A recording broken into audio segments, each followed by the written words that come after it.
बहुत समय पहले की बात है। एक छोटे से गांव के किनारे घने जंगल में एक गरीब लकड़हारा रहा करता था।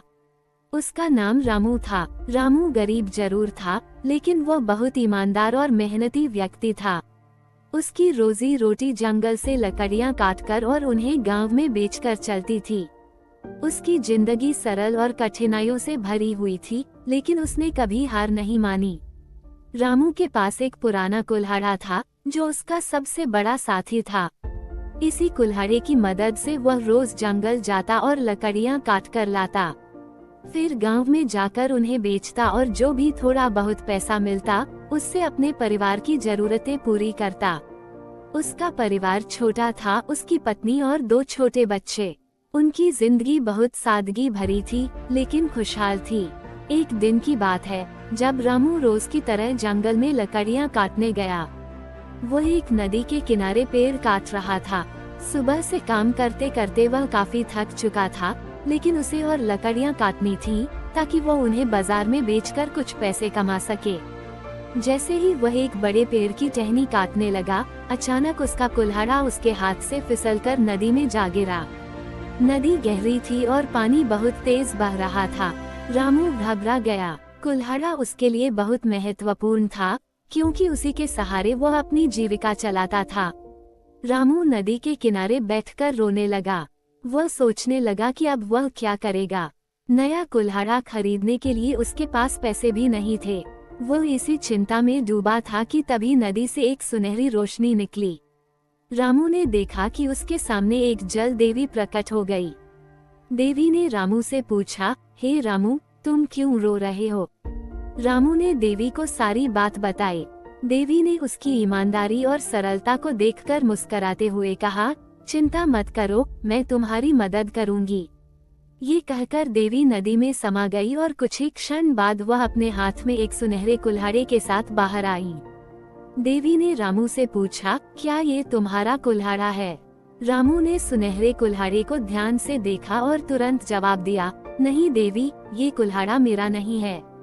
मेरा कुल्हाड़ा तो लोहे का था और बहुत पुराना था। देवी उसकी ईमानदारी से प्रभावित हुई। उन्होंने फिर से नदी में गोता लगाया और इस बार एक चांदी का कुल्हाड़ा निकाल कर लाईं। उन्होंने फिर पूछा, क्या ये तुम्हारा कुल्हाड़ा है? रामू ने एक बार फिर सच्चाई से जवाब दिया, नहीं देवी, ये भी मेरा कुल्हाड़ा नहीं है। मेरा कुल्हाड़ा साधारण लोहे का था।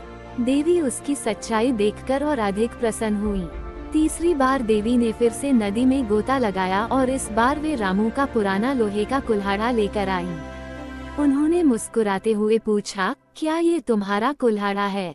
रामू की आंखों में खुशी चमक उठी और उसने कहा, हाँ देवी, यही मेरा कुल्हाड़ा है। देवी उसकी ईमानदारी से अत्यंत प्रसन्न हुई और उन्होंने कहा, रामू, तुमने अपनी ईमानदारी और सच्चाई से मेरा दिल जीत लिया है। इसलिए मैं तुम्हें ये सोने और चांदी के कुल्हाड़े भी उपहार में देती हूँ। रामू ने आश्चर्यचकित होते हुए कहा, लेकिन देवी, मुझे इनकी जरूरत नहीं है। मैं तो सिर्फ अपना पुराना कुल्हाड़ा चाहता था। देवी ने मुस्कुराते हुए कहा, तुम्हारी इसी ईमानदारी के कारण ही तुम इन उपहारों के योग्य हो। इन्हें स्वीकार करो और अपनी मेहनत से आगे बढ़ो। रामू ने देवी के दिए हुए उपहारों को धन्यवाद सहित स्वीकार किया और अपने पुराने कुल्हाड़े के साथ गांव लौट आया। गांव पहुंचकर उसने अपनी पत्नी और बच्चों को सारी घटना सुनाई। उसके परिवार को भी रामू की सच्चाई और देवी की कृपा पर गर्व हुआ। रामू ने सोने और चांदी के कुल्हाड़े बेच दिए और उससे जो पैसे मिले, उससे उसने अपनी जिंदगी को थोड़ा और बेहतर बनाया। अब रामू के पास पैसों की कमी नहीं थी, लेकिन फिर भी वह अपने पुराने काम को नहीं भूला। वह रोज की तरह जंगल में जाकर लकड़ियां काटता और उन्हें बेचता। उसने कभी आलस नहीं किया, क्योंकि वह जानता था कि मेहनत ही उसकी असली पूंजी है। देवी के दिए हुए उपहार ने उसकी आर्थिक स्थिति सुधार दी थी, लेकिन उसने अपनी ईमानदारी और कड़ी मेहनत को कभी नहीं छोड़ा। इस घटना के बाद रामू गांव में और भी ज्यादा प्रसिद्ध हो गया। लोग उसकी ईमानदारी की मिसालें देने लगे। उसकी जिंदगी अब सुकून भरी हो गई थी, लेकिन वह अब भी उसी सादगी से जीता था। रामू की कहानी यह सिखाती है कि जीवन में कितनी भी कठिनाइयां क्यों न आए, अगर हम सच्चाई और ईमानदारी के रास्ते पर चलते हैं तो सफलता अवश्य मिलती है। मेहनत और ईमानदारी वह गुण है जो किसी भी इंसान को महान बनाते हैं। रामू का जीवन इस बात का उदाहरण था कि अगर इंसान सच्चा और मेहनती हो तो उसकी मदद स्वयं ईश्वर भी करते हैं।